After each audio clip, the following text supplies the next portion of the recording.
Hey everyone, I'm your editor-in-chief at ZeldaInformer.com, and we're here to talk about all the great Zelda news from today, and take your questions. This is our first time using Google Hangout, so I'm actually brand new to this, so I apologize if the audio or video quality is off, or if it takes a bit for you guys to get your questions in. You can ask questions through the group chat, which should be on the right if you're viewing this on YouTube. Or you can actually join in with a video call, I believe, and then I can, allow you to come on and ask your questions live. Right now we have a few people watching. There'll probably be some more people trickling in. So for now, what we are going to do until those people trickle in is we're going to get the trailer going here. So let me bring up the 3-minute trailer until we get everyone here. I believe I can share my screen to do that. So let me whip up the trailer quick, just so we can all get a fresh reminder of what was announced today. Let me bring up my Google Hangout. Remember, if you guys have any questions, there is a group chat option, among other things, being able to come in and watch us live and ask your questions live. So first, I apologize for looking away. I'm going to screen share. Let's see here. Screen share Google Chrome. Alright. I'm going to play that trailer so we all can be reminded.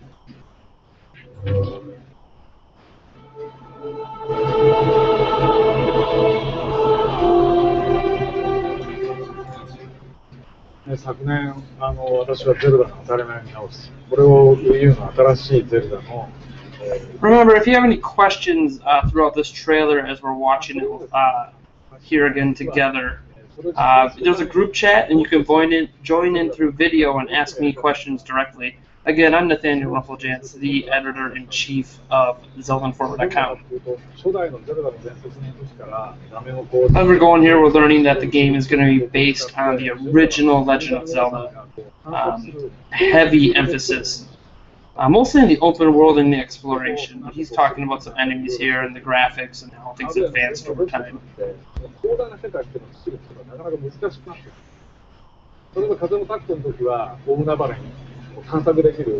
Bringing up some stuff they advanced in Wind Waker here. I'm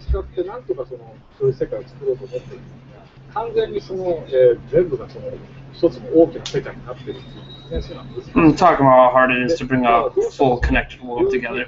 As I said, if you guys have any direct questions about what was revealed today, not just Zelda U, but also Hyrule Warriors, we have a group chat on the right if you're watching on YouTube, or you can join in through a video and I can let you guys ask your questions in person. We are just right now watching the Zelda U reveal video until we get some questions to come in here. And I'll bring up a few points throughout to chit-chat about, such as our first look at Zelda U right here. Like I kind of snapped his fingers to get into that. First off, it's huge. Look at that. And according to him, he says if you walk far enough, you can, in the past they wouldn't make a world this big, but you can actually get to everything that you see and explore how far the boundary actually reaches. If you look way back, I believe there's Death Mountain way back behind his head. If I remember right, in the screenshot we got, there was Death Mountain back there. And obviously you see the Epona with Link on top. We're about to get to the juicy part where we see the giant robot.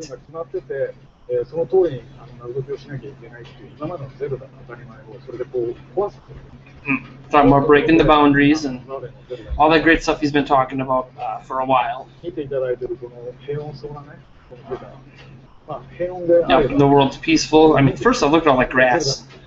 I'm seeing a lot of rupees. Seriously. I'm going to get rich in this game.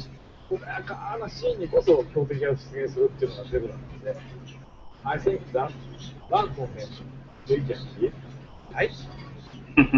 like I went English there. And we're about to get the giant robot enemy to attack here. Yep, here he comes. Look how fast he's moving. What's interesting is that they have this kind of robotics in this game. And yet people complained about trains, as if that was too advanced for some reason. Okay, and I know it's lagging a bit for you guys. We're just taking a look at the game. If you have any questions, we have a group chat on the right. We have comments on the website you can also ask questions through. And you can post, add your video to us if you want. Now, if you guys are having a hard time hearing me, I'm just going to bring the mic a little bit closer here, up the volume a bit. So there you have it. There was the trailer. I will flip it back to me. And I'm back. So that was the Zelda U reveal. And let me see. I'm just going to open up the page on Zelda Informer in case people are asking questions through the comments. And I'm going to have a tab for the Facebook open up in case people are asking questions through there. Again, I apologize. This is our first Google Hangout we've ever done. So we're brand new to trying to get people into it. It seems like a really easy broadcasting program. So MN, that's literally all his username is, from our comment section asks, is Majora's Mask 3D happening? As of right now, no. Not that we are aware of. They announced Zelda U today, showed off a bunch of stuff for Hyrule Warriors. We haven't heard anything about Majora's Mask 3D. And we probably won't. I think with 2 Zelda games at the event, it was a bit wishful thinking, I guess, to try to have 3 Zelda games at the event. Might have been a bit of an overload. And already we've seen a lot of focus on Hyrule Warriors. We haven't heard much about Zelda U since it was revealed. So let's see here. We got some more questions.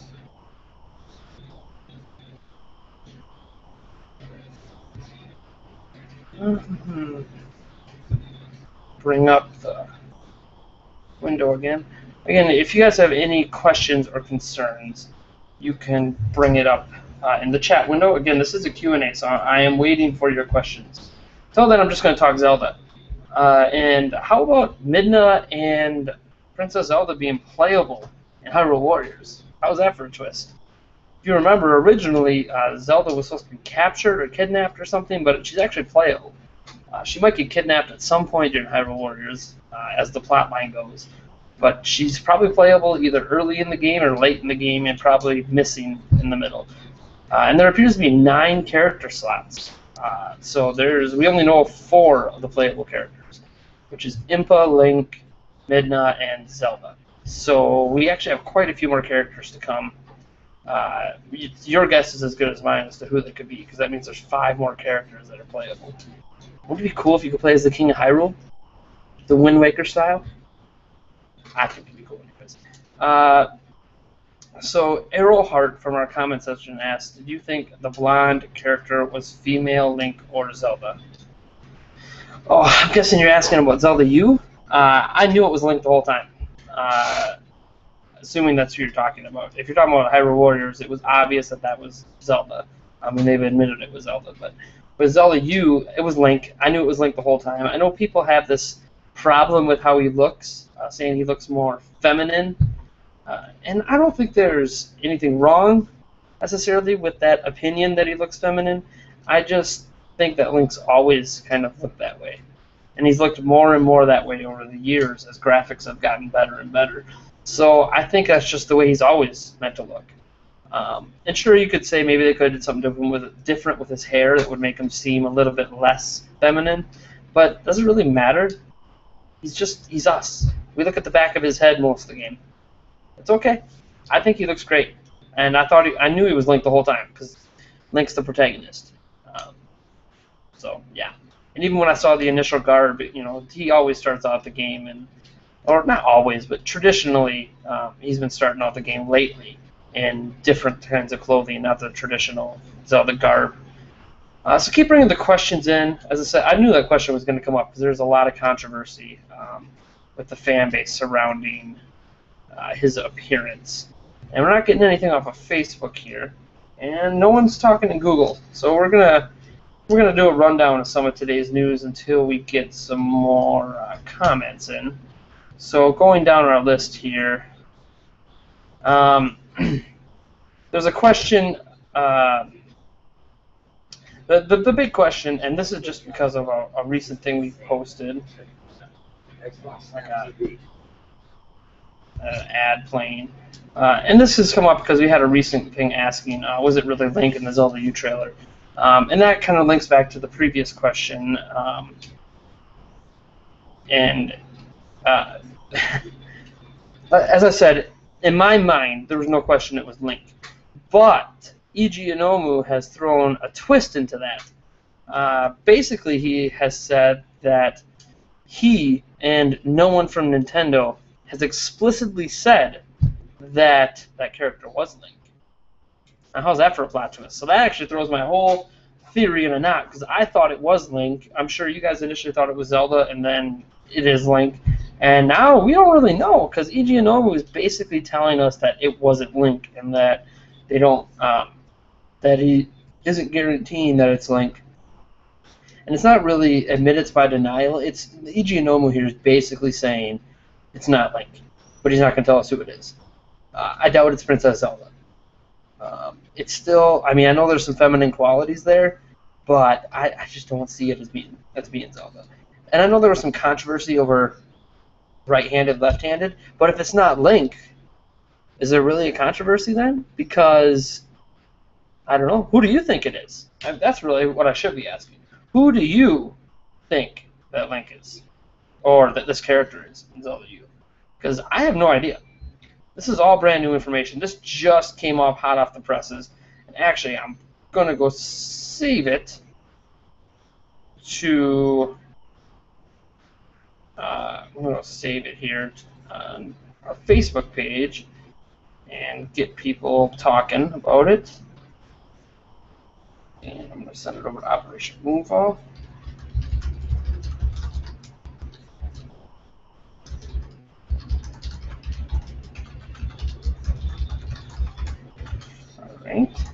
Alright. Again, get your questions in. There, you can do them in the comments here, the comments on Facebook, or you can go to our Google Hangout on YouTube. Let me make sure that this Google Hangout's even working. I'm not even here. It is. It is working. Okay.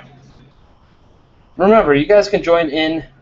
You can join in through video. You can ask in the group chat. You can talk below in the comment section. I think we have another question here from Jorge from our comment section. He asked, "What do you think about the clothing and bracers?" The clothing is obviously inspired by the Wind Waker. That's the first thing. It's very obvious. In fact, let me bring up a screenshot of that here. I have a screenshot of it available, but it's clearly inspired by the Wind Waker. I'll try to bring up some comparison screenshots here. Let me get to the high-quality screenshot. All right, and we're gonna open this image in a tab. Okay, I'm gonna share this image with you guys of Link. Super big image. All right, let's screen share it. As you guys can see, that is Link, or not Link, whoever this character is. The garb is clearly inspired by the Wind Waker. If I can see my mouse on screen here, you could see it in this design, the chest area. That's definitely a design from Link. Now, there's some debate about the bracers, because the bracers look a bit like the ones that Ganondorf wears, especially specifically in Twilight Princess, I believe, or maybe it was Ocarina of Time. Let me just double check. We have a post about that right here. If you guys are watching. All right, and let's open this image in a new tab for you guys, and look at the biggest version. Oh, that didn't work.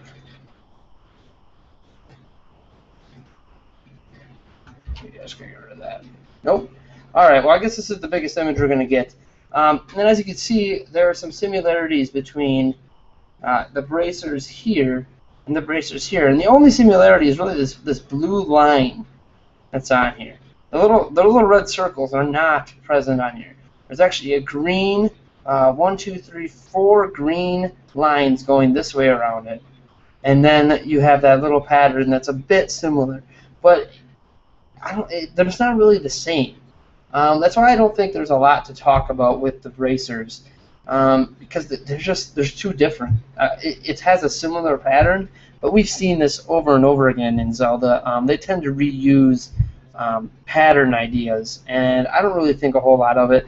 I could argue about the armor here on the bow and how that matches up with some previous armor I've seen, but I just think it's taking some inspiration from previous designs rather than speaking that this character, whoever he or she is actually related to Ganondorf in any way, or in any way. And obviously, this is the Ganondorf from Ocarina of Time that we're looking at here.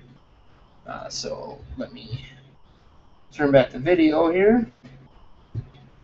So that's about all we know about the bracers specifically. Let me see, what other questions do we have here. Kylan Osborne on ZeldaInformer.com. Remember, you can ask questions below in the comments on Facebook, on Zelda Informer, on Twitter. Well, Twitter, you tweet at Zelda Informer, and we'll try to get to it. Kyle Osborne asks, I think it's Link because he's wearing blue earrings, as per standard. And for the dominant hand, Link has always been a right-handed archer in the 3D games. This is correct. Link has been right-handed since Ocarina of Time when he shoots his bow. I don't know why. It's probably just a design choice. It probably looked, better to the designers at the time. However, E.G. Inomu, bringing up that post again, and I'm going to show you guys what we're talking about here. All right, screen share quick. All right, I don't know if you guys can see that. If not, you can go to ZeldaInformer.com and scroll down a couple posts. It'll be right there. Was that really Link in the Zelda U trailer? The big quote here, I'm going to highlight it, comes from E.G. Inomu when they were asked specifically about Link, when he was asked specifically about Link's appearance in the trailer. He said, no one explicitly said that that was Link. Now, why would he point that out if it is Link? That doesn't make any sense to me.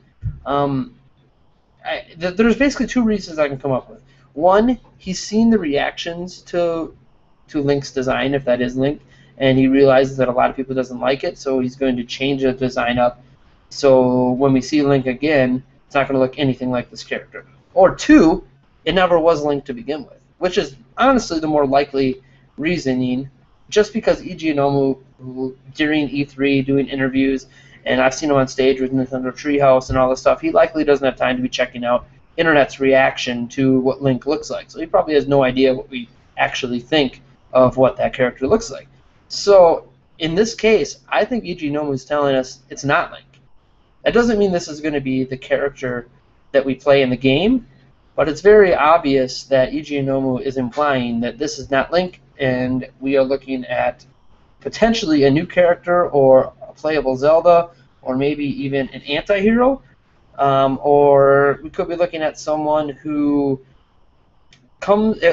imagine that this game takes place between the events in Ocarina of Time and, say, the Wind Waker.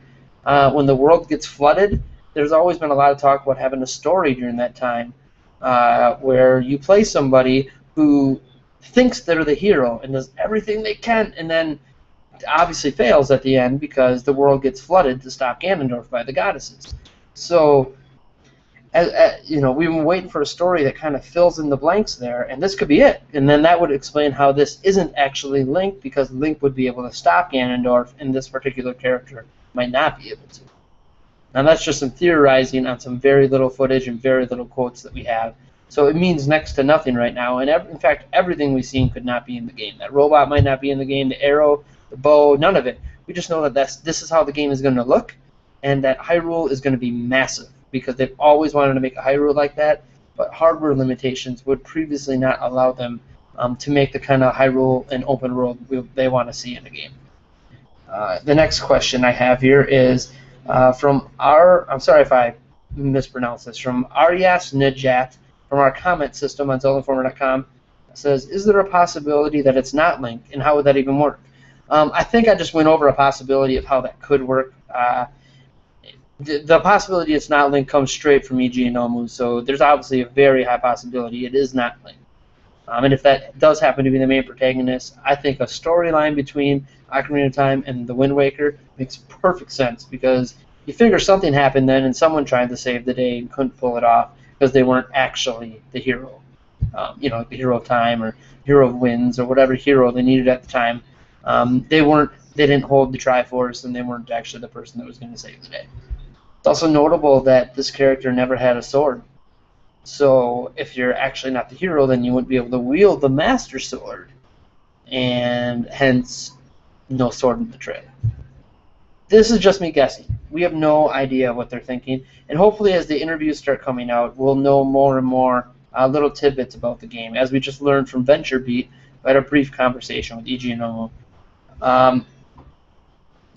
And Nard Dog TGM Tell from our comment system says, people are saying that Link is a girl. Think that's true? I don't think the character is actually a girl, but you know what? Nintendo's done this to us before. You remember Sheik from Ocarina of Time was actually Zelda. Now, there might have been some magic involved to make Zelda into a man at the time. There's a lot of debate between whether it's just a costume or whether there was magic that made him Zelda into an actual male character. Whatever the case may be, I don't think that it's female, that the character is female, but it is possible. Remember, it's easy as a female, especially a young one in the teenage years, to actually dress up as a male. So it's very possible to get the character. I'll try to bring the character back up here. The character, let me share my screen again. The character definitely has some feminine ideals. Now, you don't see a lot of it in this picture, but you got the longer bangs, the longer side, drops. You got longer hair in general. That gives off a very feminine appeal. Even though Link's always had long hair, he's never quite had this long of hair. And obviously the skin complexion, given the art style, it was going to be smooth, but everything kind of says it could be female. Now, I'm not seeing, any indentations or anything that would suggest that there's, I don't know how else, but any boobs on the character, even pectoral muscles if it was a guy. There's not really any outlines suggesting that could be the case, but it's very possible that it is a female character. And that would be a very interesting take if they did that, but I don't think that is the case. I think it's just a brand new character that we just don't know enough about. The next person says, RES Nejet asks another question, and could Zelda U be a merging of the 3 split timelines? Of course it could be. There's always kind of been a fan dream since the split timeline happened that you would have the timeline that splits, and then there would be a time that, or some game or some way, the timelines would merge again and become one timeline. So it would kind of look like, or in this case, when it was 3 timelines, it would be like a fork with 2 long ends. I think that's highly doubtful. I don't think Nintendo's ever going to come up with an excuse to merge them all back together. And I think they like having the separate timelines because it allows them to ignore other games. So they don't have to say this does take place on the Wind Waker line. Then they can ignore everything in the Downfall timeline and stuff like that. It doesn't have to affect the history of the game or the landscape of the game. So I don't think it's going to be a merging of the timelines, and I don't think they're ever going to do that. Oh, I'm sorry, excuse me. I've been up a long time, lots of E3 coverage. How much time, Hillian321 asks, how much time do you think it will be until we get more info on Zelda U? Not long. We've already got the little tidbit that the character might not be Link just today. So I think between now and the next, say, 10 to 14 days, we're going to get a lot of little interesting facts. Now, I don't know if we're going to get a full plotline reveal, but we're going to get a lot of facts through interviews because the game's been revealed now, which means Eiji Inoue is going to be willing to talk about the game. And since he's going to be willing to talk about it, there's a lot of interviews being done. I know Zelda Dungeon has one. IGN's going to be doing one. GameSpot's going to be doing one. We potentially might be doing one. We're kind of up in the air right now if that's going to happen.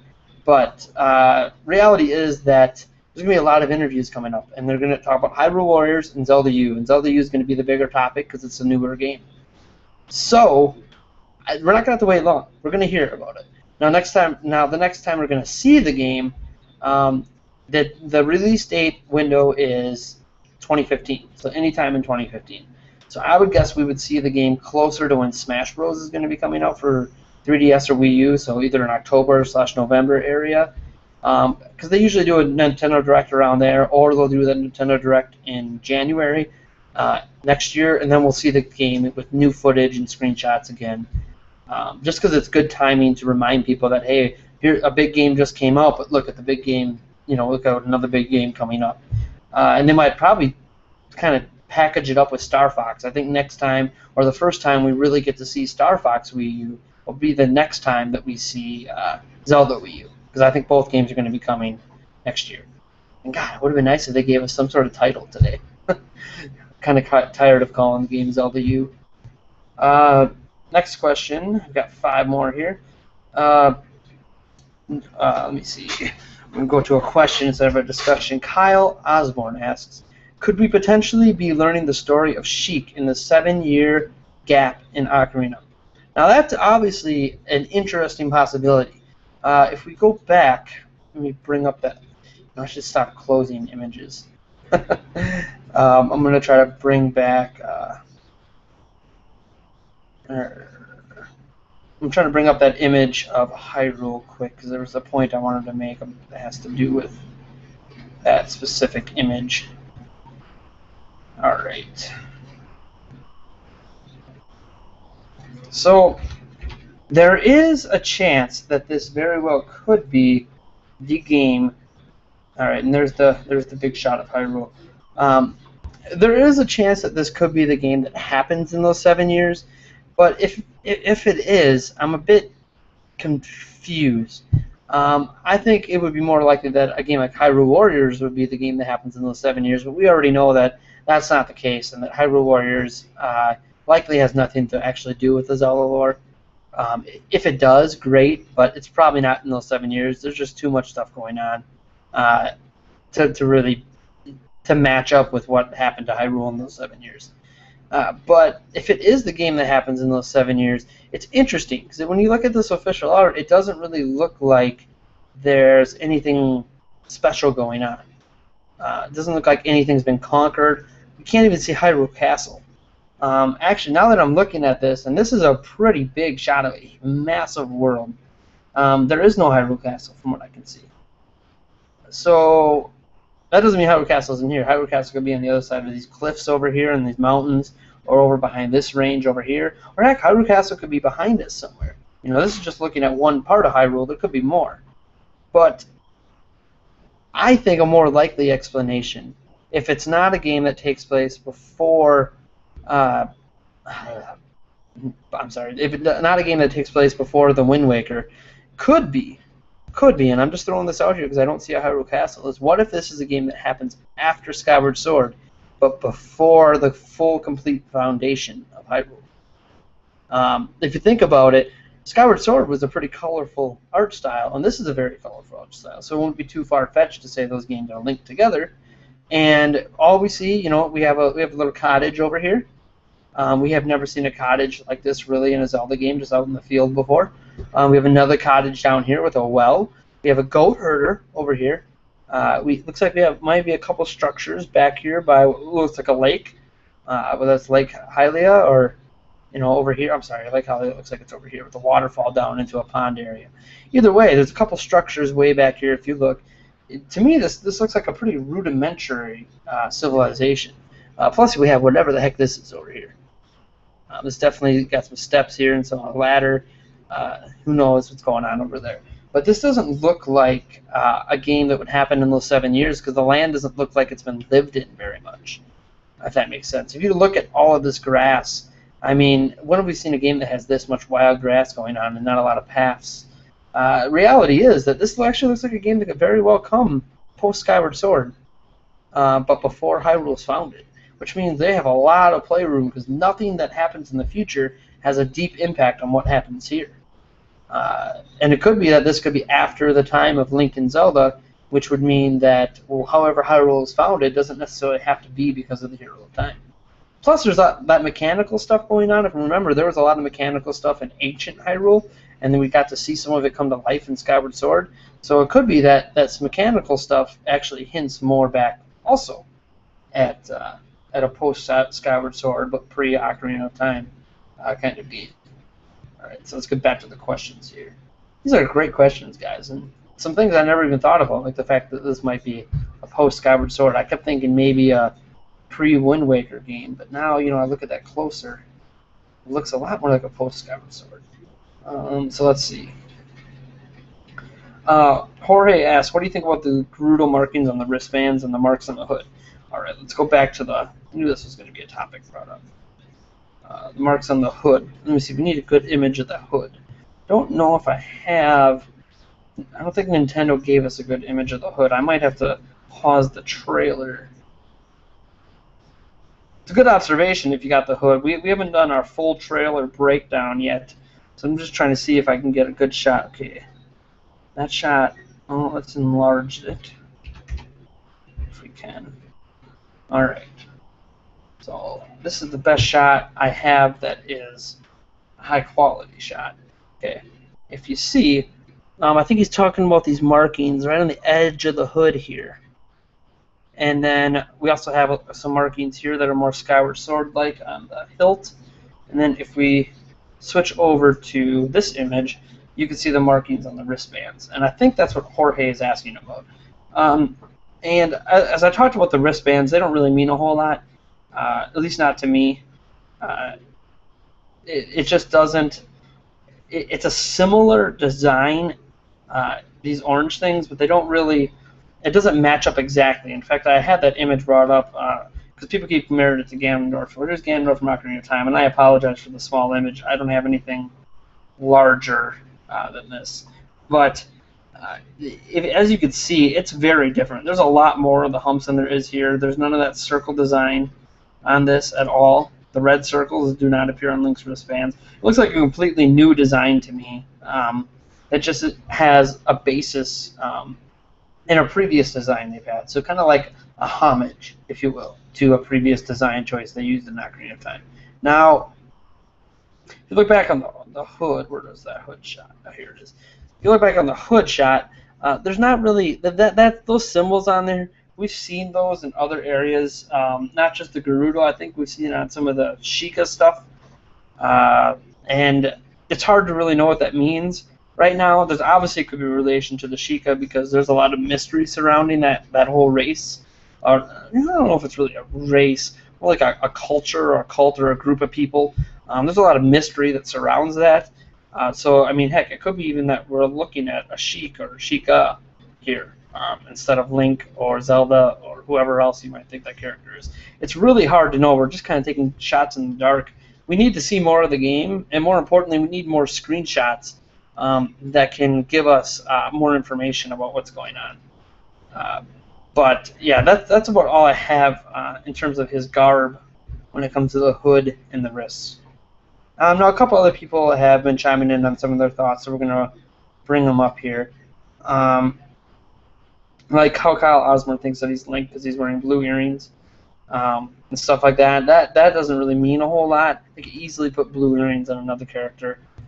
And Omar David Quintero talking about the clothing and bracers. I'm going to switch this back so you guys aren't watching me read the comments here. He says, I think they look familiar to Ganondorf's and not only bracers. And he says he could be wrong about the design on the cape or cloak he or her wears and throws. Makes me remember the clothing of Wind Waker's Ganondorf. The colors and even the signs on it. They are in Ganondorf's back, I think, but I'm not sure. What do you think? Well, how about we try to get a picture of Ganondorf's back here quick, just to take a look, because see, we've been looking at Ocarina of Time's Ganondorf, but what about Ganondorf from the Wind Waker? Let's see if we can bring up an image that has like the back of his cloak. Front of it, front of it, front of it. All right. Here's it. That's a pretty poor image. See if we can bring up a better. Now what I'm seeing here we go. This one looks a bit bigger, anyways. Okay, so let's share this. He's talking about this design right here on the back of Ganondorf's cloak. Now, if you look at it, this more has symbolism that's more present in Twilight Princess, I think, than what we're seeing on the hood. I mean, you have the obvious design here that looks like two eyes and a face with the nose and the horns, and then you have these swirls that are very, very Twilight Princess and Midna heavy relations. Now remember, Twilight Princess came out after the Wind Waker, so you could say that Twilight Princess got that kind of symbolism from Ganondorf, but we haven't seen any direct connections between that yet. But if you compare that to, say, what we see on, where is it, Link's hood, that does not look like the same pattern. Now, obviously, you can't see a good shot of the back of it here, but on the hood itself, it does not appear to be the same pattern as this. It appears to be more straight lines, kind of like you move a little bit straight line, move a little bit straight line, move a little bit straight line. It doesn't appear to be anything related to that. So I would say it's not related at all. Let's get back to the questions. You guys are doing a good job here. Jorge also says it kind of looks like it might be a sequel to Skyward Sword, which is exactly what I brought up. It could be. And maybe the Skyloftians left the skies and started living on Hyrule. You can obviously see Death Mountain in the distance, and it kind of feels like there's a new race discovering a new world. And that's very possible. The land doesn't look very lived in, and that's kind of the big argument I have for it. It looks like there's a few scattered villages. I don't see a big town. I don't see a castle. It very much looks like it could be post-Skyward Sword. Now, as Kyle Osborne brings up, it could be pre-Skyward Sword, because remember, the races originally were on the ground, and then the goddess of Hylia lifted them up in the air to protect them from Demise and everything that he was doing down below. Even though Demise ended up getting sealed away, at the time they were lifted up before any of that happened, before he got sealed away. So there's a potential that this could actually predate Skyward Sword, and that would be really, really interesting for Nintendo, 2 console Zeldas in a row, to be the first game in the series, again. And there's obviously also the theory that a lot of gamers have said they want to see, but some are kind of afraid of, kind of rebooting the series as it was, kind of forgetting what the current timeline is and starting a new series, not like a sub-series, but a brand new mainline Zelda that starts a whole new branch of its own stuff that has nothing to do with the other timelines. Some people like that because it cuts the cord of all the conventions and all of the story elements of the previous games, but at this point, that's probably not going to happen. I think it's more safe to say it's probably post-Skyward Sword, or pre-Skyward Sword, or just before the Wind Waker. But right now, it's a lot of guessing on very little information. Everything that we saw could completely change by the time we actually get to play the game. Though I do think that shot of Hyrule Field is probably going to be pretty accurate, because they're pretty far along in development, so I think they'd understand what the basic placements of the landscape would be. Now Multi, he has a theory. He says that this Link could be the son of the true chosen hero, and perhaps he becomes jealous of his father and sets out to prove himself with new technology, hence the bow and the technology used with that bow. His mother could be Sheikah because of his robes and such having similar designs. What do you think about this? I saw somebody post this, and it was very intriguing. What are your thoughts? Well, that's true, but my problem is that I like what you're saying, but Eiji Anomu is basically kind of telling us that this isn't Link. Now, if it is Link, I like your whole concept there, but if it isn't Link, I'm not sure about that.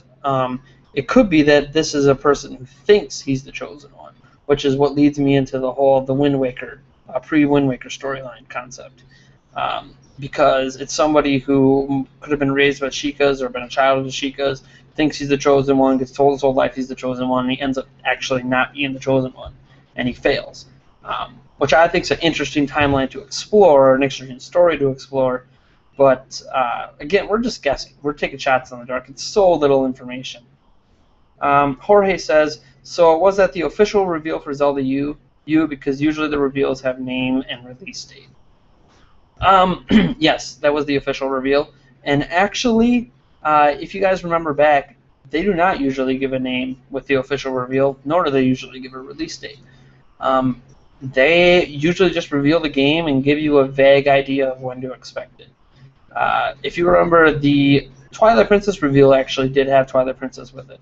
Spirit Tracks, I believe, did have Spirit Tracks. And Phantom Hourglass might have said Phantom Hourglass when it was revealed. I'm trying to think back. But the most recent example for a console Zelda would be Skyward Sword. And Skyward Sword did not have a title when it was revealed. It was just called The Legend of Zelda.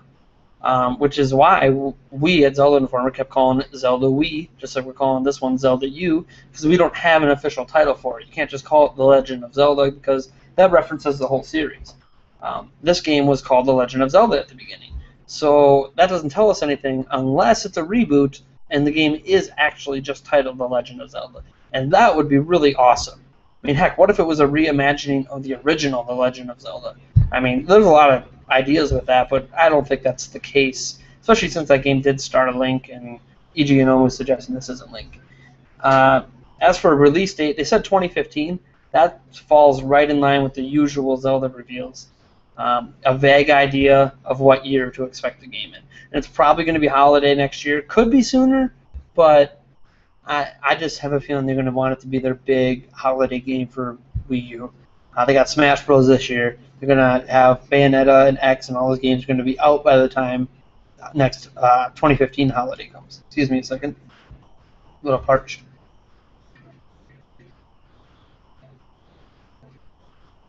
Okay. Ugh. So Comrade United asks, do you think we'll see a full-on steampunk setting, or will it primarily be fantasy? We're not seeing a steampunk setting. Nothing in the game really suggested. In the reveal suggested steampunk. We saw a mechanical spider / scorpion or whatever you want to call it, and we saw a mechanical arrow. None of this is new to the series. That particular arrow and that particular enemy were brand new, but we've seen this kind of technology in ancient Skyward Sword times, during Skyward Sword, in Twilight Princess, like stuff in City of the Sky. We've seen this kind of technology previously in Zelda. So, no. Nothing in the game even looked like it was going to be steampunk except a couple mechanical things. It very much looks like a fantasy game, a high fantasy game, that has some mechanical aspects to it, similar to prior Zelda games. And as Jorge asks again, so could this be before Skyloft? Yes, it very well could be before Skyloft, because there were stuff that happened before Skyloft, hence the whole backstory to Skyward Sword. But it's hard to know at this point. We're taking guesses. Whatever the case may be, the key point to remember is that shot of Hyrule Field does not have Hyrule Castle Town, or anything like that. And it has a couple houses. Has a goat herder. It looks like a couple buildings over by a pond or a lake, and a structure that's over the top of some mountain areas. I'll bring that post up again here, that image up for those who need a better look at it. I'm really liking how this thing screen shares, by the way. I'm liking this Google Hangout stuff. Okay. So, I don't know how big this is for you guys, but on my end here, you can see that you have a little village, a little cabin down here with a well. You have another cabin here. You have a goat herder guy right there. You have a structure back here over some mountains that looks like it's climbing up high. I don't know if it's a lookout or if it's a specific kind of people that have kind of started to grow over there. You have what looks like a little structure right here, although that could be anything. It's hard to tell. It's so far away. This over here definitely looks like a structure by the pond or lake. I mean, this is definitely a lake up here with a waterfall coming down, but yeah, so it's, and this is Death Mountain back here, which Death Mountain looks really far away, which is awesome. Lets you know how big this whole land is. But because we don't see any specific because normally like a big castle, you would see it. If we could see a little thing down here by a lake, we'd be able to see a castle. Now it could be behind the mountains, as I said, could be behind us. We haven't seen all of Hyrule, so it very much could be there. But my big thing is that this land doesn't look very lived in. I mean, there's forest, not a lot of forests that are chopped down. There's woods here, woods here, woods here, woods there, woods over here. Some vegetation here. We have long grass seemingly everywhere. It just seems like a land. I mean, even there's moss on top of the little wall that they have around this cabin. I mean, it doesn't look like a place that's very lived in. So that could lead to a pre-Skyward Sword or a post-Skyward Sword setting, if you want to look at it like that. There's also the potential, and this is something I'm throwing out there, I just remembered, Spirit Tracks. If you recall, there was events that happened between the Wind Waker and Spirit Tracks, and Spirit Tracks founded the new Hyrule. And that being the case, that land might not have been very lived in either. So it could also be considered the new Hyrule. But again, we're just tossing up possible timeline placeholders based on what we can see in this solitary image. So let's go back and see what other questions we have going on. Jorge keeps saying the Hyrule Castle is at the base of the mountain. You just have to look really close. Let me open the screenshot back up for you guys. I'm not seeing... Now, I have a better view of this than you guys did. Ah, seriously, you mean back here. You're saying back in this area. I'm sure it's lagging a bit for you guys. There does appear to be something back there. That very well could be a castle. That's very true. That could be a castle. It's so hard to know because it's so far away. But if that is a castle, then this is really... my mind's really blown, because if you look at how this land is structured, if you just base it off, because if you look at with Death Mountain on the right, Zora River's location, this looks a lot like Ocarina of Time / Twilight Princess kind of geography. And if that's Hyrule Castle right there, and Death Mountain over here, you got this over here, the desert's probably over there, that would mean traditionally Kokori Forest would be back here somewhere, and who knows where the heck we are. This land is so much bigger than any Hyrule we've ever seen that it's very, very hard to know exactly what we're looking at. But that's a very good point. That could very well be Hyrule Castle back there. It's so hard to tell. We need some more screenshots. We need to get deep on this. If that's Hyrule Castle, that opens up the whole timeline. It could really... It could really take place anywhere. So... yeah. Good find, Jorge. Good eyes. You can tell I've been up for too long. Yeah, you can see the hood markings better on the seam of the hood. I agree, you can, but we don't have a good screenshot of that. So maybe if you can find a screenshot for that for us, that'd be great. Nintendo didn't give us a good shot of the back of the hood, so we have to really dig a lot deeper. Let me go back here so you guys can see me. All right.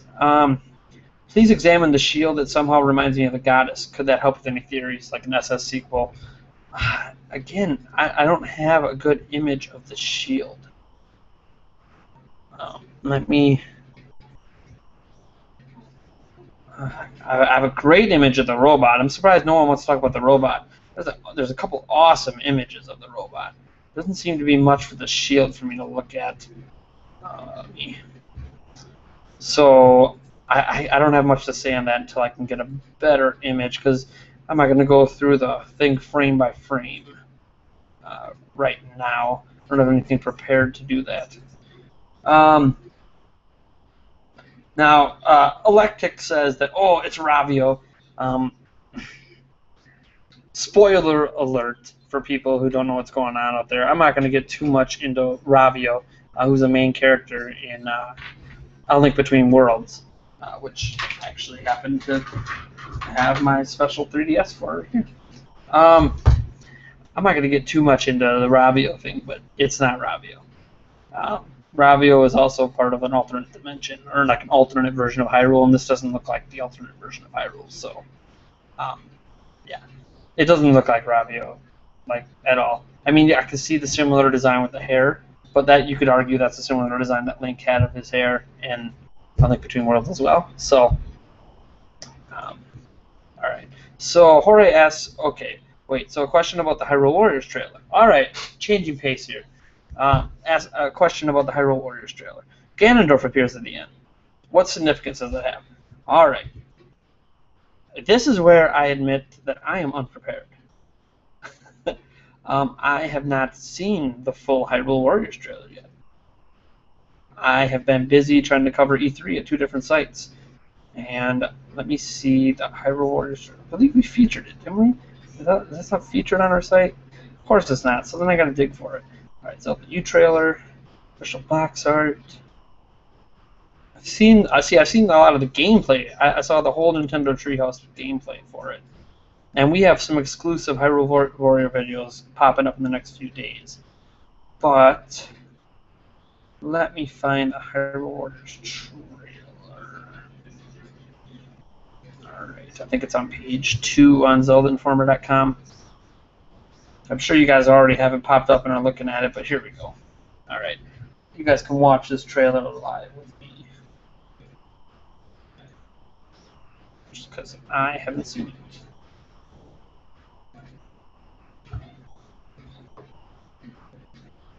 Hey, honey.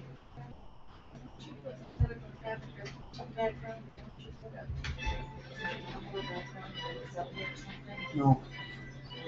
Sorry, guys, my roommate's here talking to me. No, what I want is I want a backdrop, a green screen. But no, I can't change the background. They doesn't let me do that because they have to outline me. It's intended as green screen.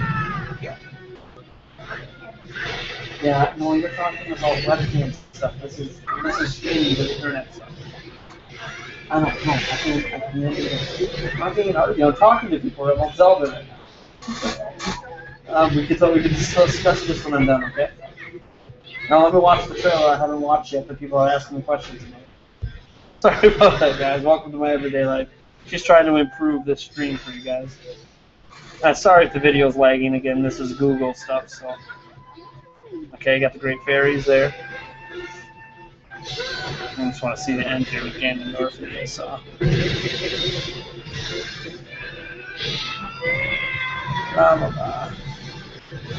Okay. Oh, there must be more to this trailer. Oh, here you go. There's the Ganondorf part. And Zelda.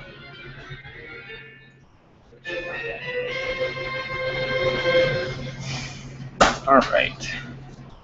Alright, so that's the end of that. Alright. So, as you can see, the Ganondorf is at the end, so let me go back to the original question. So, what significance does it have?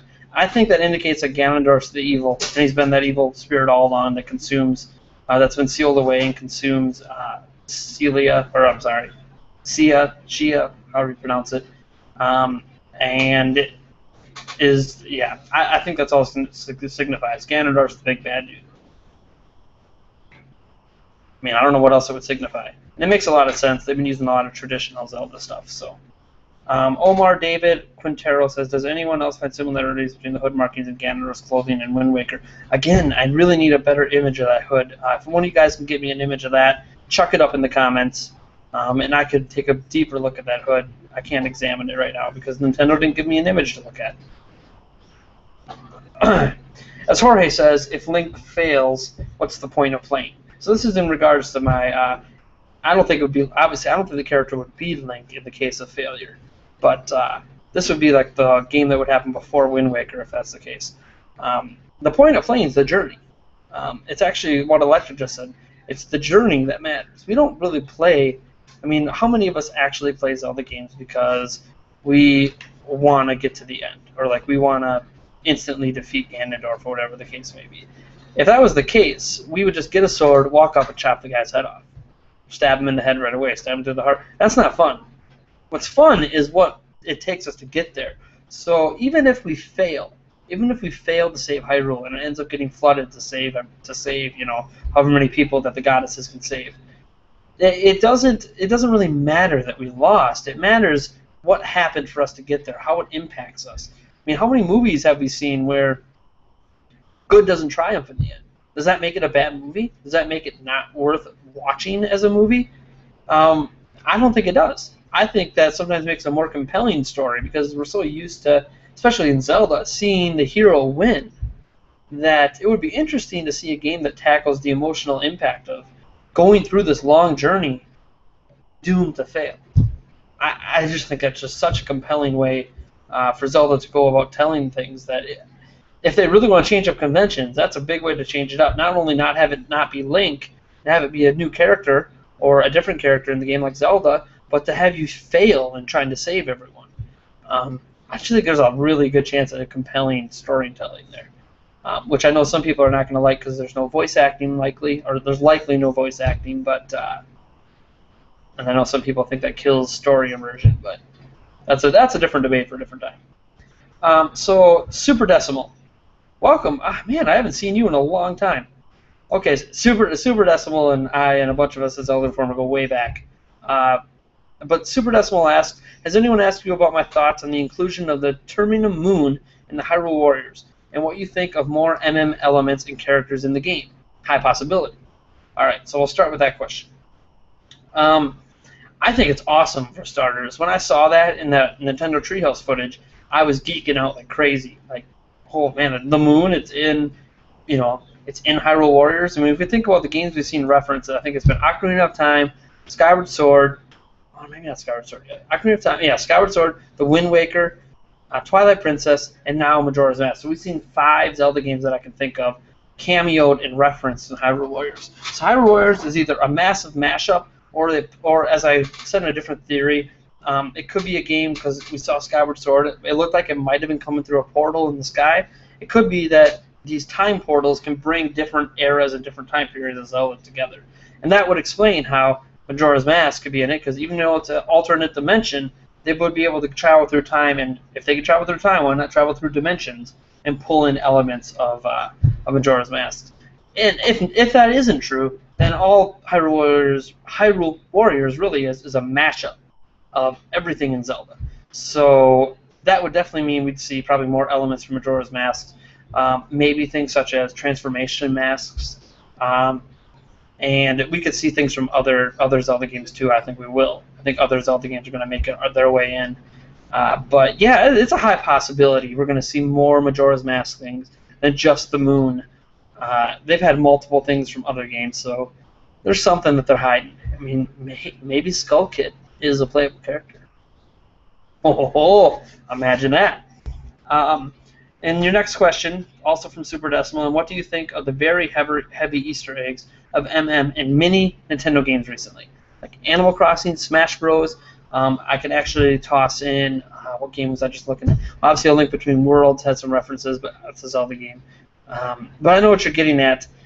There's been a lot of Majora's Mask references, which a lot of people are trying to think, hey, Majora's Mask 3D, Majora's Mask 3D. We're not getting it this year. I think that's become blatantly obvious, unless they surprise us out of nowhere, that we're not getting Majora's Mask 3D this year. I think you're looking at Majora's Mask 3D next year, maybe.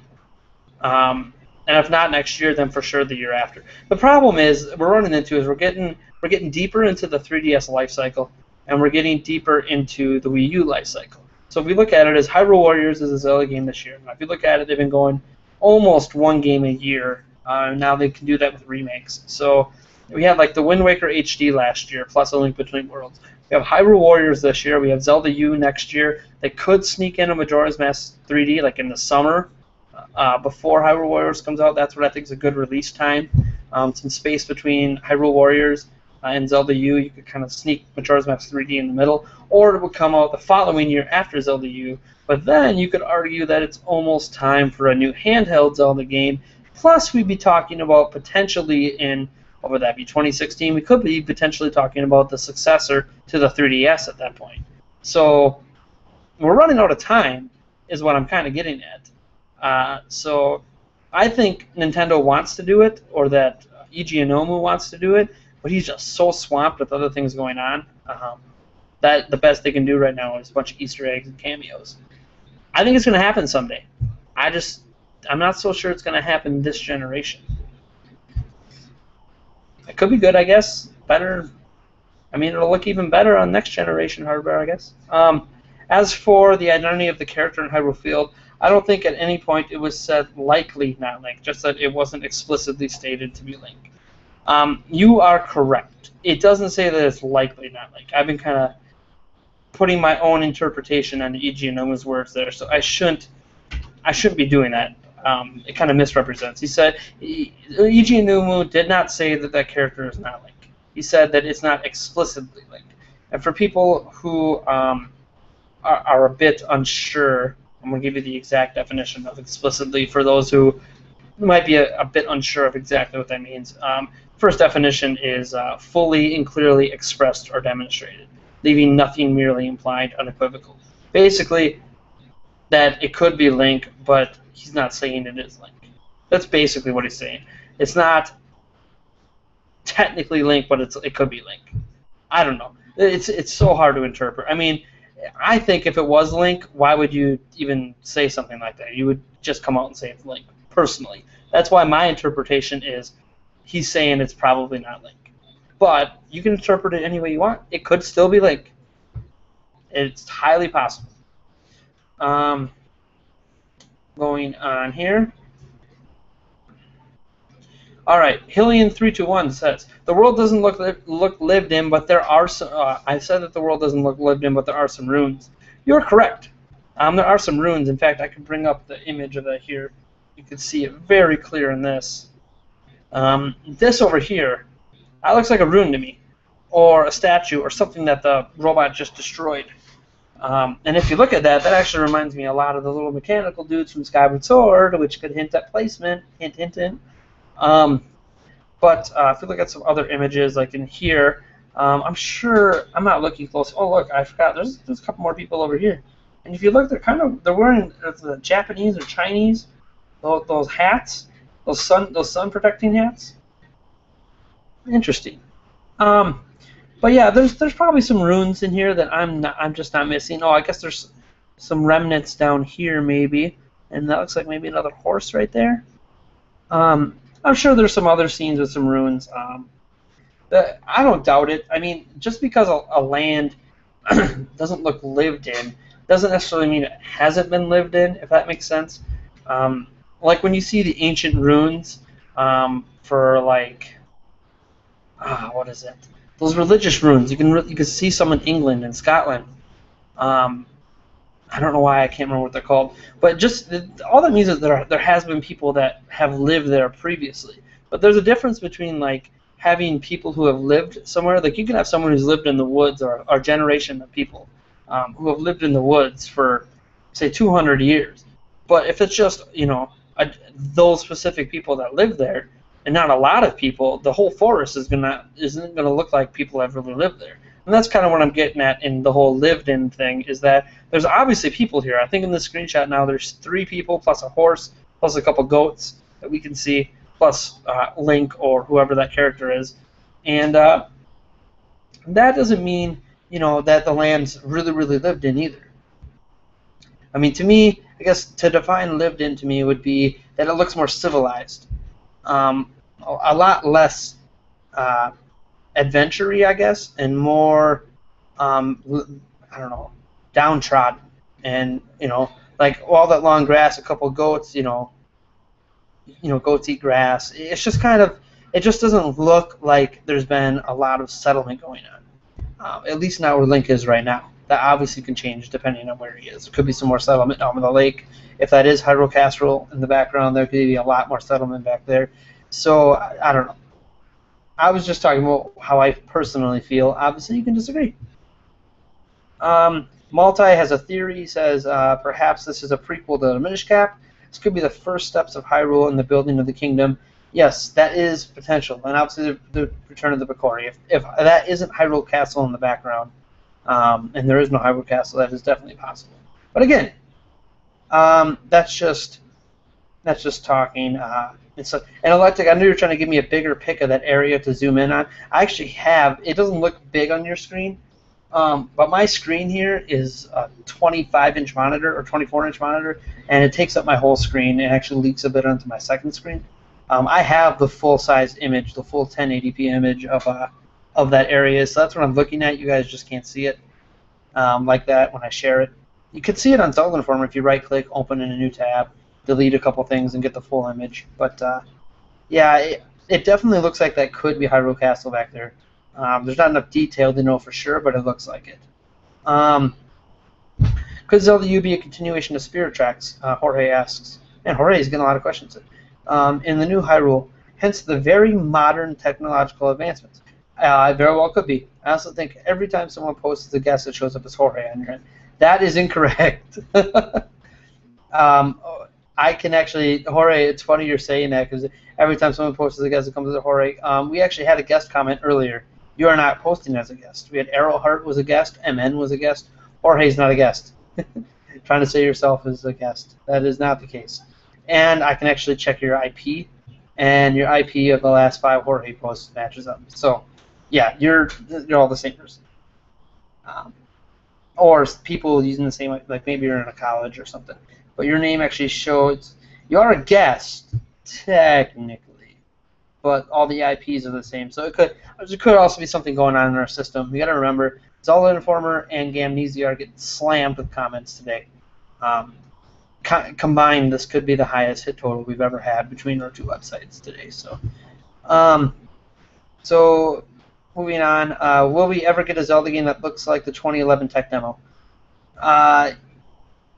Potentially. We're not getting it on the Wii U, though. This will be the only game on the Wii U because it comes out in 2015. If you figure it takes another 3 to 4 years, we're looking at 2018, 2019, maybe even 2020. And by then, there'll be a new Nintendo console out. So we're not going to see the tech demo kind of Zelda on the Wii U. Could we see a demo, a game like that again? Sure. I think Nintendo, it likes having its unique art styles, but I think whenever it needs to respond, like say this game doesn't sell very well, if it really wants to bounce back and respond, it's going to release a game like that because that appeals to a broader audience. So it's very well possible. And I think how well this next Zelda sells is going to say a lot because Skyward Sword didn't sell very well, so if Zelda U doesn't sell well, they're going to be willing to try that approach again. The only reason I could think they don't want to try that approach is because they might be afraid that kind of graphical fidelity might bump the rating even from a T to, what is it, AU or, I was about to say rated R, it's not a movie, M for mature or whatever, and I don't think they want to touch that rating, which is why they might go with this style more, because the more cartoony feeling it is, the less likely you get a high rating from the ESRB. And Helion321 saying, here's the shield. I don't see the shield. I might have to refresh my page to see the images you guys are putting up. Kylene Osborne says, could the robot be a cross between the Beamos and the Octorok? That's possible. I don't know if it's... I don't see too much of the... let me bring up that close-in of the robot. Show you guys the robot again so we can see what he's talking about. I can see the Beamos. Because you can see the top part. The Beamos was obviously mechanical or robotic kind of thing in Skyward Sword, and previous Beamos have always kind of felt like more of, they're shooting lasers, man. I mean, come on. Obviously mechanical or robotics are involved there. I mean, I could say magic. Magic does everything, but no, so you can definitely see that Beamos kind of inspiration here. You kind of got the blue light, but the rest of this, I don't really see. I mean, I could see how... You kind of have the arms of what you could say is an Octorok, I suppose, like a mechanical Octorok. Or, I mean, actually, if you kind of look, the legs themselves don't really look that mechanical. Just my opinion. They don't look... I mean, this looks like a kind of ancient Rooney that's had some... I don't know. It very well could be a cross between... At first I was going to say no, but... I mean, it very well could be. That's a massive creature, either way. That does a lot of damage. It clearly awakens out of the ground because I think this camouflages to look like a rune, and then it awakens. But I definitely see where you're coming from. Obviously, I'm not sure. Your guess is as good as mine. So let me see. Alexa says, how do you think the dynamic bosses will work as implied in the trailer? Do you think it'll be more scripted like the Hyrule Field Ogre fight in TP? Or more dynamic, as in exploring suddenly encounter a robot. Alright, there's definitely going to still be bosses in enclosed areas in a dungeon. They're not going to get rid of that entirely. That's been around since the beginning of Zelda. So that's still going to exist. But I think what the whole point of that trailer was that we're going to see bosses outside of the dungeons. Such as, potentially in Hyrule Field, like that giant robot. We're going to encounter these bosses potentially anywhere. And that's hugely, hugely dynamic and just awesome, especially in the game where EG&O was basically telling us that this is the most open world a Zelda game has ever been. That's basically what I got out of everything he said. And if that's the case, having boss fights that can happen literally anywhere, that's just awesome. I've been wanting these open world boss fights in Zelda forever. Ever since I encountered them, those open world dragons in the original World of Warcraft, the first release, not any of the expansion packs. Let me get back to me here. I've been wanting these open world battles in Zelda ever since we tackled dragons with 40 people out in the world, even though those were spawns. I've just been wanting that kind of experience in Zelda for a while, so this trailer is telling me I'm going to get it. We're going to get it. That's pretty exciting. Okay. I am going to refresh quick. I have people saying they're including the images, and I'm not seeing them. So I'm going to refresh the page here.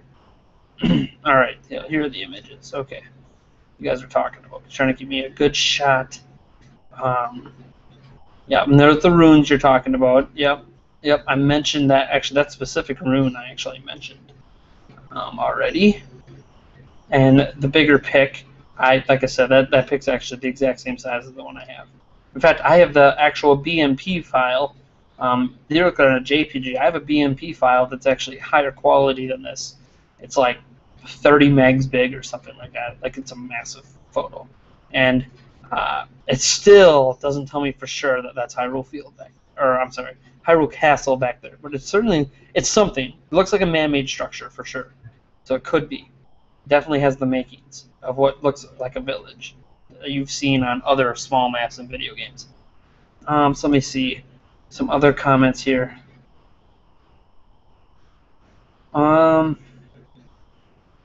Okay, here's the backcode he's talking of. Okay, let me get this open here.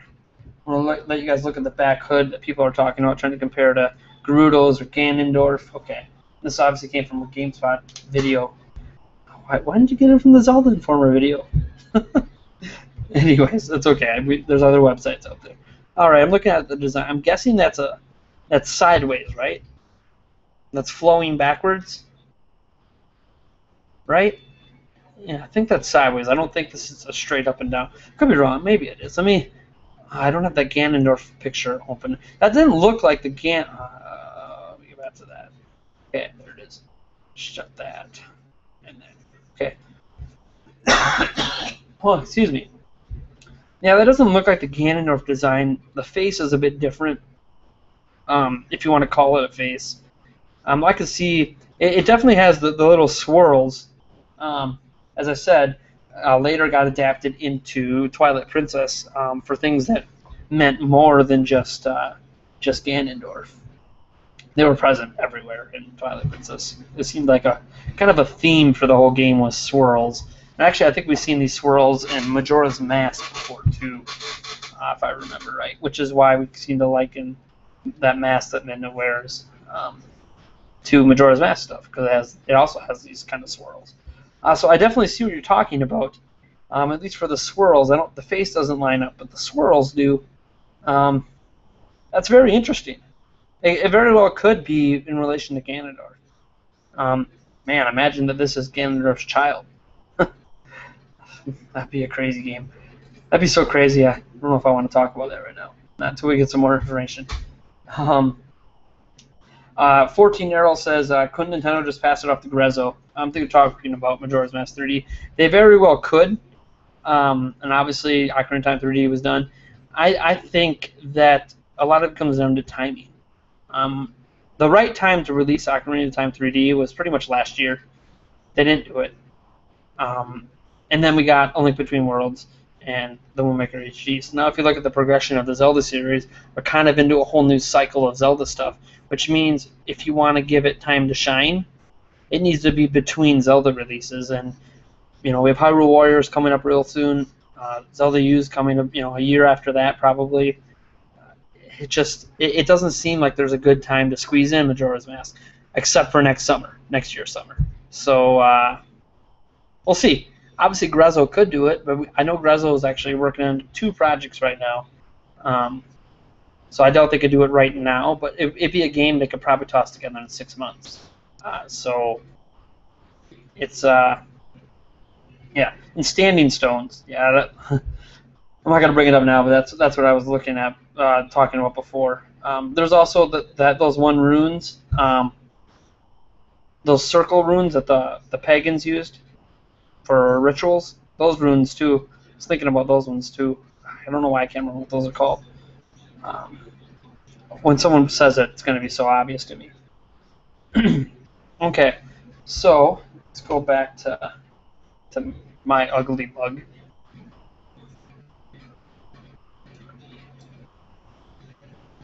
So we got Mass Effect 1 says that we've seen a lot of people talking about wanting new characters to play in a Legend of Zelda game. Typically Zelda, people wanting to play Zelda. What do you think about maybe a game involving Ganondorf as the main character? I've actually thought a lot about this. I can't remember if I actually wrote an editorial on this many years ago, but I've actually thought that a new way, because I'm someone who's getting kind of tired of Ganondorf, because at this point it's obvious Ganondorf's never going to win. And because it's so obvious to me, I'm never afraid of the guy. And when I'm not afraid of the guy, it kind of kills some of my motivation to do the quest, because I already know I'm going to win. Which is why I think a quest like a one that predates the Wind Waker and explains the Flood would be so cool, because it would it's clearly Ganondorf and I can't beat him. But right now I have no fear of the guy. But a story that sees the other end, where you play as Ganondorf or as an underling for Ganondorf, that could be awesome. That could just be. I mean, and I think that might be what people are trying to get at when they're talking about the hood and the bracers resembling Ganondorf. Is they're trying to relate the character to Ganondorf, and that's awesome. I mean, I think it would be great. I know in all of that, I've pretty much said absolutely nothing about what that kind of game could be, but I don't know what that kind of game could be because we've never gotten a game like that.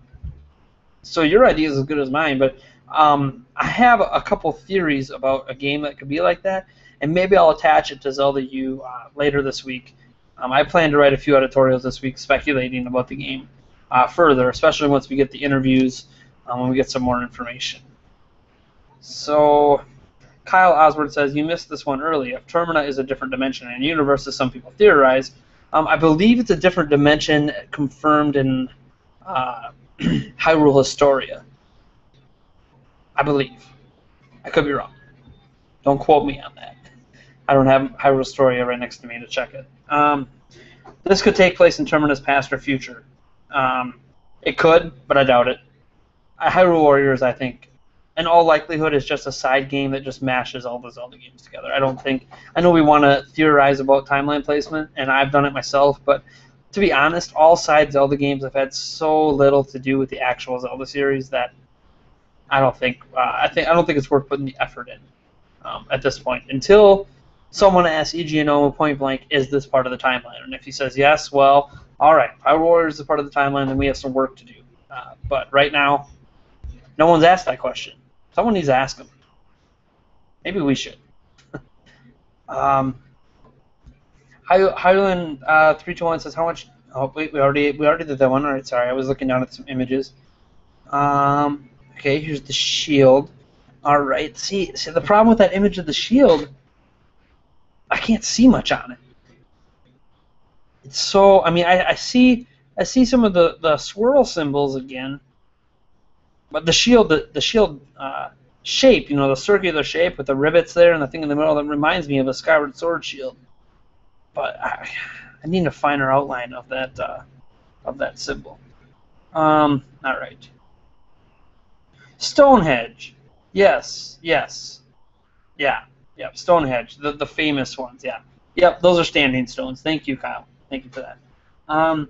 Arrow Heart 117S. What do you think of Zelda Williams showing up a few minutes ago with the Majora's Mask replica? I think that Zelda Williams really, really loves Majora's Mask. That doesn't mean anything. It's not. Zelda Williams doesn't work for Nintendo, even though she does a lot of Nintendo stuff. Zelda Williams isn't famous in her own right. She's famous for being the daughter of Robin Williams, who is one of the most famous actors and comedians on this planet. So the story behind her name and her dad and his love of video games and the love of The Legend of Zelda is what made her endearing to use for Zelda commercials for the past two Zelda games, I think. I know for sure she was used for Spirit Tracks. I think she was used in Only Between Worlds or Skyward Sword, one of the two. I think it was Skyward Sword, maybe. I don't know.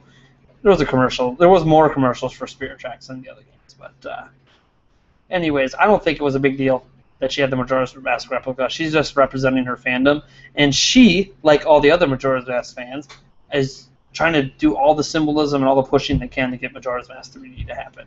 I know that she actively supports Operation Moonfall. So, that I'm just throwing that out there. She wanted to show her support for having a Majora's Mask remake. It doesn't mean anything for Nintendo or anything official.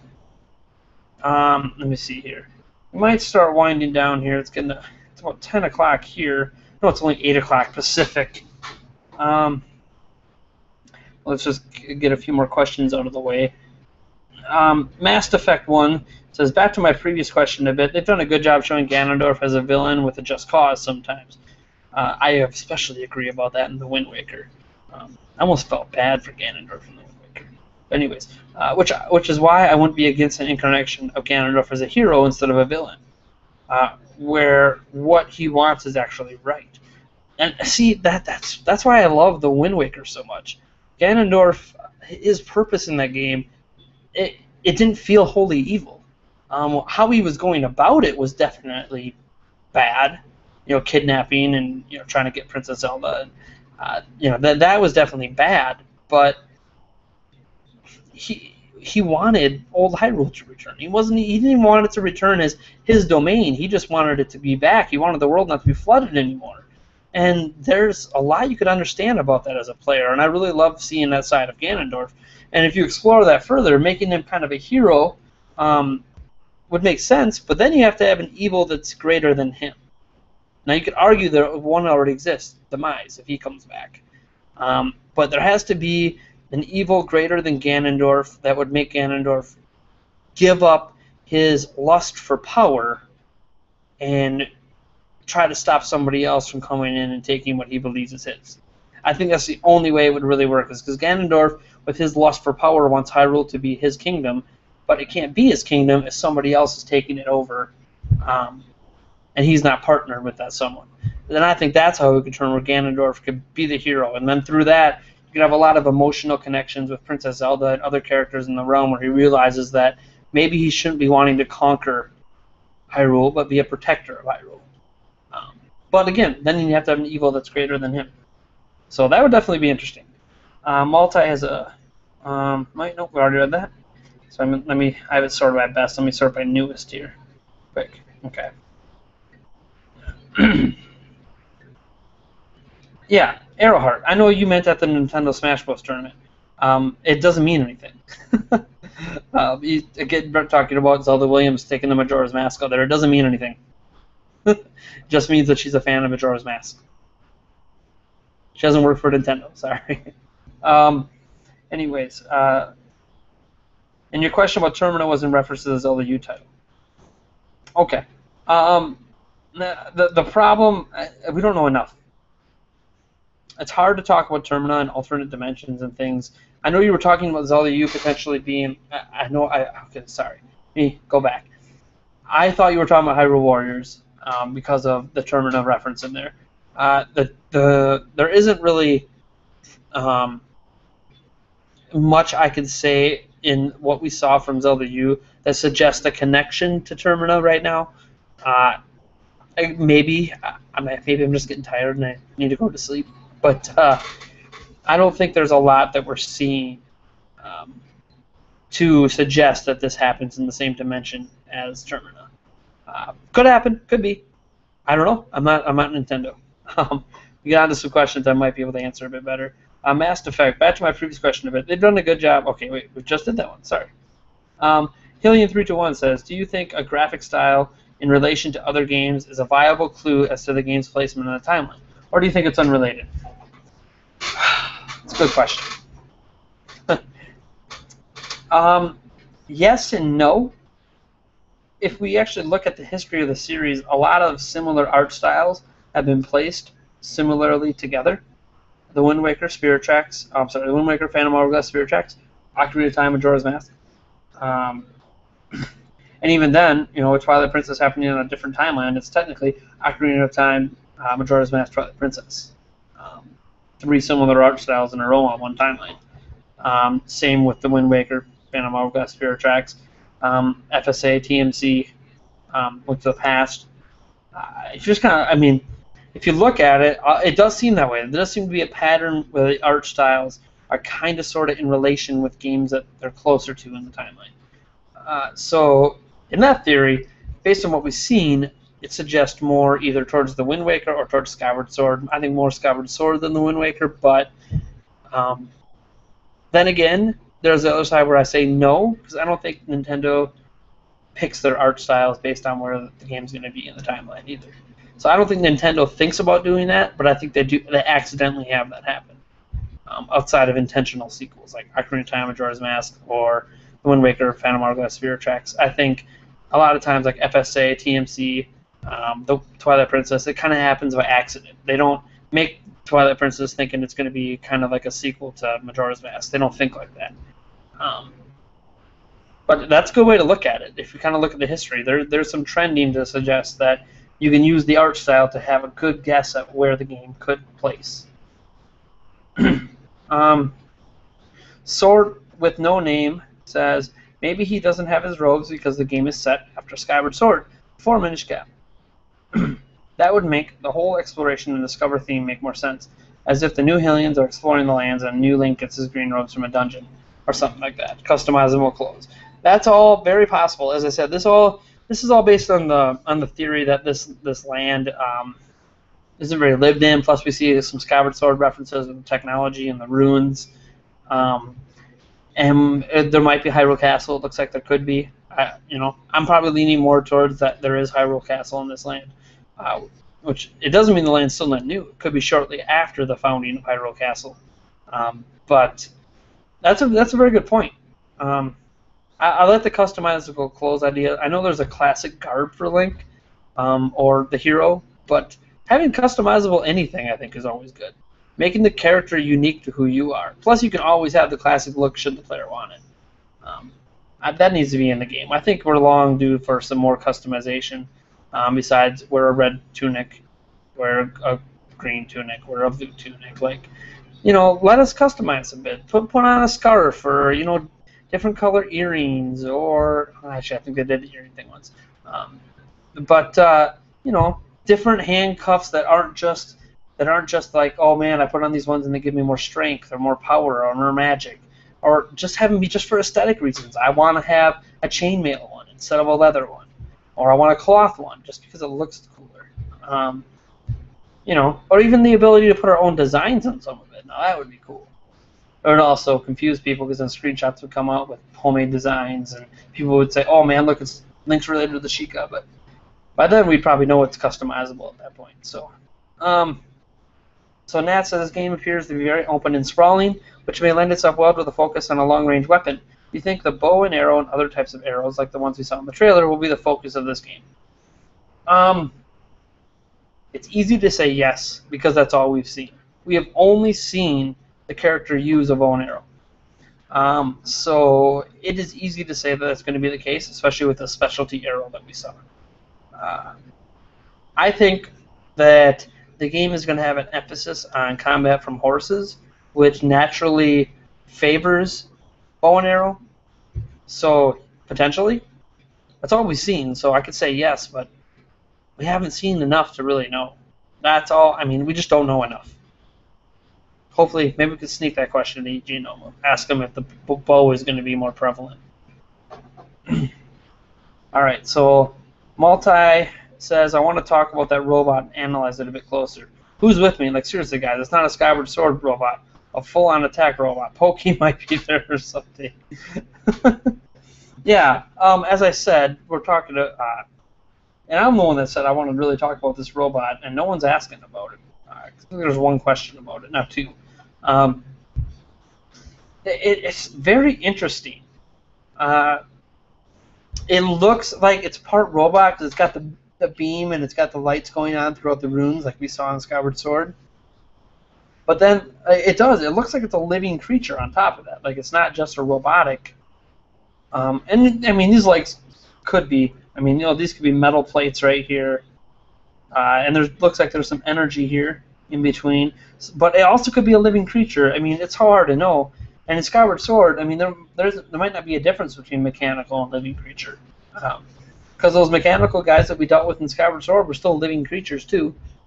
They just required a certain force to be alive for those crystals. So I don't know. And look, more swirl patterns. Don't know what they mean, but pretty cool. I'm really curious if this has any, this kind of Z that goes up, if that has any symbolism. Well, that seems weird. Like I said, this guy back here looks like he's straight out of Skyward Sword.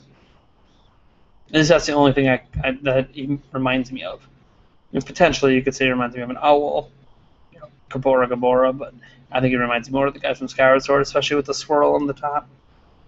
And how about the explosion in the back, man? It feels weird seeing like halfway decent explosions in a Zelda game. Plus the leaves, nice detail. All right.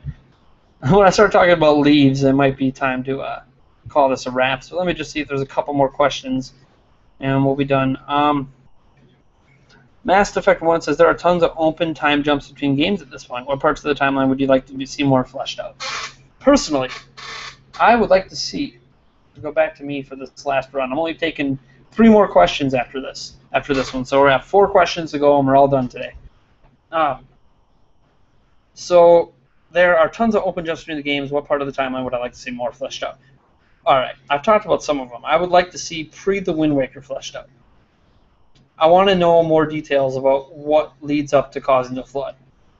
We know basically why the flood occurred, but we don't know all the specific events that led to the hero not being present, and how far Ganondorf really got to make the goddesses do that. I would love to see that played out.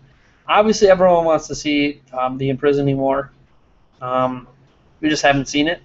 People like wars. People like big battles. Even though we get big battles in Hyrule Warriors, it'd be nice to have one in the real Zelda universe. And the third part of the timeline, I'd love to see the foundation of Hyrule, which is why I would love for this to be a post Skyward Sword but pre Hyrule Castle game, which it probably isn't, because I think Hyrule Castle is present now that it got pointed out to me. But I would love to see that fleshed out, because it'd be cool seeing how they came down from the sky. And remember, Zelda isn't a princess in Skyward Sword. She's a goddess, or descendant of a goddess. So how does she go from that to become royalty? And how does this form the royal line and establish Hyrule and Kakariko Village and Hyrule Castle? And all? Like, how does that get founded? We've never had that explained, ever. Not even in, I don't even think it explains in any of the manga. So, or manga, however you pronounce it. So I think that would, those are kind of the 3 areas of the timeline I'd like to see more fleshed out. I know a lot of people want to see what happens after Majora's Mask. I'm not really that interested in that. I mean, if we got something after, it wouldn't really matter because it wouldn't happen in Termina. So it would just be another adventure in Hyrule, most likely. Also, I want to kind of know what happened to some of the other lands adjacent to Hyrule. Believe it or not, I think there's 2 lands that we know of are canon and are actually adjacent to Hyrule that we've only heard mentioned, but we haven't really spent a lot of time visiting. I think it'd be cool to have a game that explores that, but that's all I have for that. So like I said, I'll take 3 more questions. This one from Kyle Osborne. Could the utter absence of a sword lend credence to a potential pre-SS placement? No. I say that because there's still a shield. And if there's still a shield, then there's still one-handed weapons. And a sword and a spear are the most common one-handed weapons. So I would say that there is a sword. He might just not, or he or she, I should say, might not have it at the time, or it's placed somewhere on the horse that we can't see and it's covered up. Or they just forgot to put it in. Or he dropped it. Or anything. I mean, the fact that there's a shield at all tells me that there must be a sword. I mean, the shield has rivets in it, so if they have... I mean, we've seen the technology in the game. It's obvious swords must exist. So, it's somewhere. Someplace. He has a sword. Or he or she has a sword. Just not using it at the time. Maybe it's in Link's infinite backpack that we can never see. Let me refresh quick and see. That takes two more questions, and then I'm out of here. I gotta make sure we're covering everything else good here. All right, that might be the end of the questions. Let me just double check on Facebook quick. Did say I take some questions from Facebook, but you guys have been giving me good stuff on the page. So let's get back to my post on Facebook after we get past the spam that that Brian put on here.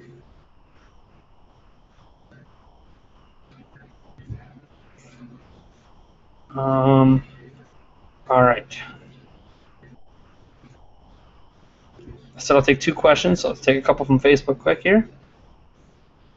All right. So a couple people are saying, like Zachary Sanders here says, he honestly thought it was the same blue short that he wore in Wind Waker, which I also referenced earlier. Then I was like, wait, there's not a fish, which is true. There is no fish on the shirt. So it could be the Water Temple attire. Wait, did I say water? It's a blue shirt. Fuck. Here comes the speculations. Yep. Like I said, it definitely resembles the Wind Waker shirt, just not exactly. And then to me, it felt like Wind Waker meets Skyward Sword in terms of art style. I like the art style, and for people saying that it's not Link, he was riding Epona. Who else would be riding Epona? To be fair, we don't know that it's Epona. We know it's a horse. Just like Iginomu is hinting that it might not be Link, that might not be Epona. Just point out, just because it's a horse doesn't mean it's Epona. If wearing garbs that are similar to garbs that Link has previously worn might not be Link, then it might not be a horse. Or it might not be a horse. It might not be Epona. It is a horse. Who else would be riding Epona? Well, anyone who'd ride a horse. And why would Epona let anyone besides Link ride her? Well, by not being Link and not being Epona. And even if it is Epona, Epona probably would have let one of Link's childhood friends ride him during Twilight Princess, and would have let Malan ride her. Sorry, keep forgetting Epona's a her. But yeah, first we have to know that it is Epona, and then once we know it's Epona, there is proof that Epona would likely have let a few other people ride her before. So, just throwing that out there. It might not be Epona, but if it is, it doesn't necessarily mean much. Anyways, this isn't question. This is just someone having a statement here. He's wearing blue clothes. At the beginning of Twilight Princess, he wears brown and tan. And the same Skyward Sword, he wasn't started off in his normal green tunic. Yeah, it's pretty common. Link doesn't seem to be starting off in his normal garb. Twilight Princess, he didn't. Skyward Sword, he didn't. The Wind Waker, he didn't.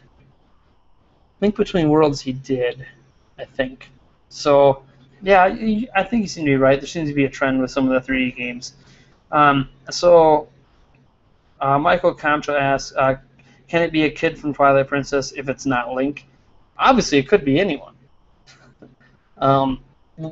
To speculate, one, we'd have to know definitively it's not Link. We don't. It very well can be Link. Iginomu didn't say it's not Link. He's just hinting that it might not be Link. On top of that, if it isn't Link, it could be anyone, and we need to know where in the timeline it takes place to know if there's any characters from other games that could still be alive during this timeline, or during this. I keep saying time during this story, and we don't know enough yet. We're still speculating on where the game might take place. It's hard to say, oh man, it's someone from Twilight Princess. And one more question. I don't know if there's any more on Facebook. Looks like we have some new comments here on the thing here, so I'll pick out like 5 comments. I'll pick out the best one.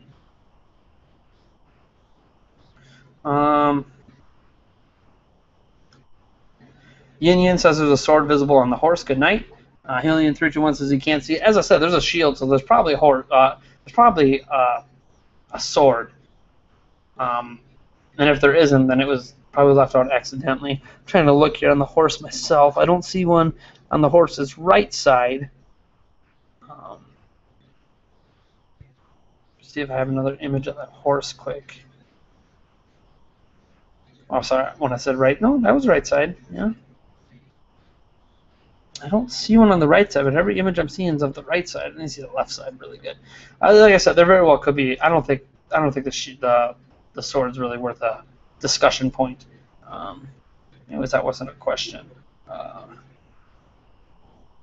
You can almost see a hilt. Like I said, there probably is a sword. I mean, if there's a shield, there's probably a sword somewhere on the horse.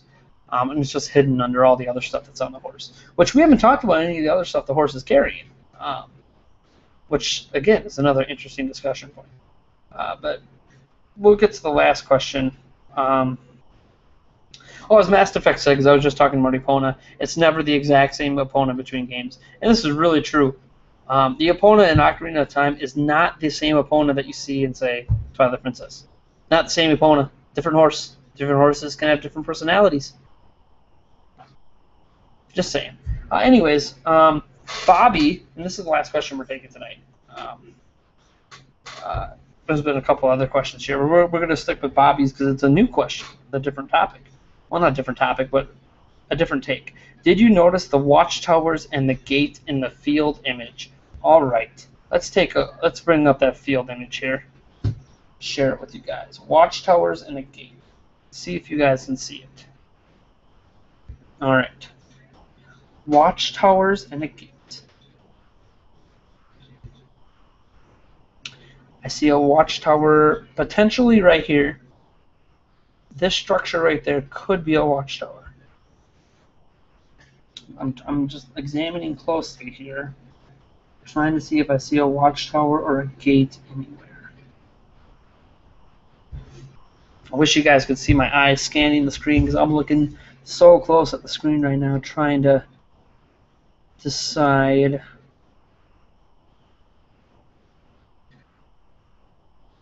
See, I don't see a gate. I very well could be missing something here. Do you guys hear me get louder as I'm creeping closer to the mic looking at this picture? See, I'm not seeing a gate. Maybe a couple runes.